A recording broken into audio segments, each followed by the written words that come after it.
The film opens following a man as his plane lands at a private hangar and he makes his way to his mansion with his armed guard escort.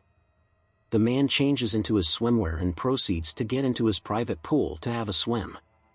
As he swims, he notices his watch at the bottom of the pool and swims down to retrieve it. An unknown man grabs the swimming victim and holds him under until he dies. The assassin, Arthur Bishop, Jason Statham, then uses the chaos that follows to take a careful route out of the mansion and to a nearby river where he jumps in and makes his escape. Back home, Bishop meets with Harry McKenna, Donald Sutherland, whom Bishop regards as a friend and mentor figure. Harry pays Bishop for his work in Colombia and they discuss Harry's son Steve McKenna, Ben Foster, before parting ways. Returning to his house, Bishop checks for his new contract only to find that it is to kill Harry. Bishop phones his employer to verify that the contract is correct and upon confirmation he requests a face-to-face meeting. Bishop meets with Dean, Tony Goldwyn, who tells him about a failed mission in South Africa in which assassins of the agency Bishop works for were killed. Dean tells Bishop that only 2 people knew about the mission, Dean and Harry, and that Harry had received money in exchange for the contract details. Bishop reluctantly kills Harry and makes it look like a carjacking. At Harry's grave, Bishop meets Harry's son, Steve. Steve tells Bishop that he's going to go out and find any carjacker and kill them as revenge. Bishop secretly follows Steve and interrupts him killing a carjacker that he had run into. Bishop recognizes the raw potential of Steve and decides to train him as a mechanic. He adopts a Chihuahua and instructs Steve to take the dog with him to a coffee shop each day at the same time. As Steve settles into his routine, Bishop escalates his training by taking him on a contract to show him what it's like. After Bishop strangles the man with a belt and stages it to look like an autoerotic asphyxiation accident, he shows Steve all the planning that went into that assassination. Bishop informs Steve that he has a contract of his own.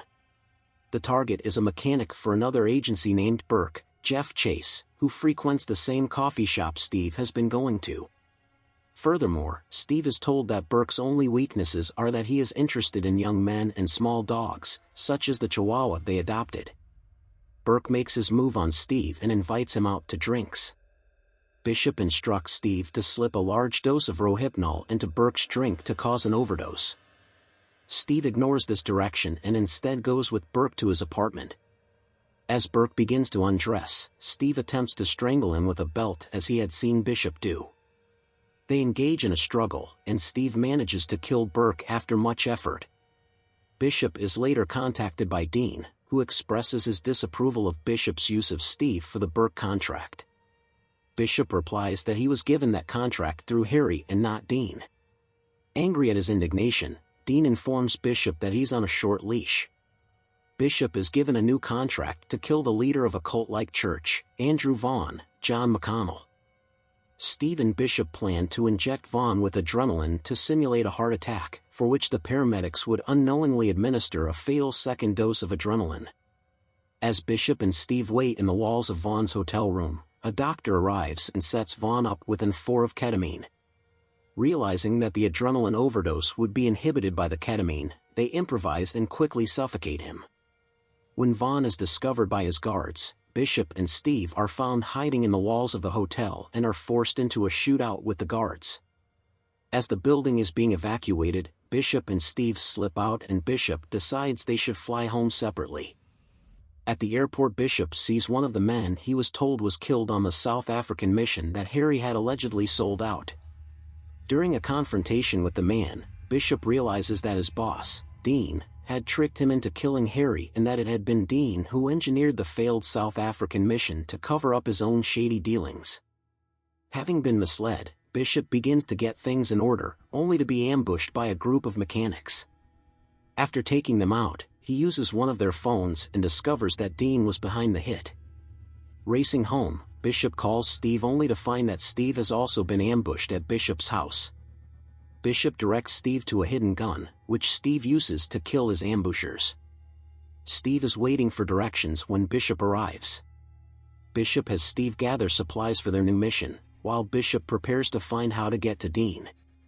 In the process, Steve finds his father's gun, and realizes that Bishop had killed his father and not carjackers. After working together to kill Dean, they decide to go to a gas station, and during the way to the gas station, Bishop notices Harry's gun in Steve's jacket and realizes Steve has discovered the truth. Steve gets out to put gas in the car and adjusts the nozzle so it is pouring on the ground instead of in the tank. With Bishop still in the truck, Steve pulls out Harry's gun and shoots the gas, blowing up Bishop's vehicle and the gas station. Steve then returns to Bishop's house and plays a record on the turntable before going out to the garage and taking the vintage 1966 Jaguar E-Type coupe Bishop had been working on. As he is driving off, Steve notices a note on the seat of the car, which reads, "Steve, if you're reading this then you're dead." Steve laughs and moments later the car explodes, killing him. At the same time, the record player has finished playing at Bishop's house and it activates a tripwire, which causes Bishop's house to also explode. Back at the gas station, a security video reveals that Bishop escaped from his truck moments before Steve blew it up, saving him. Bishop gets in another truck he had by the beach and drives away.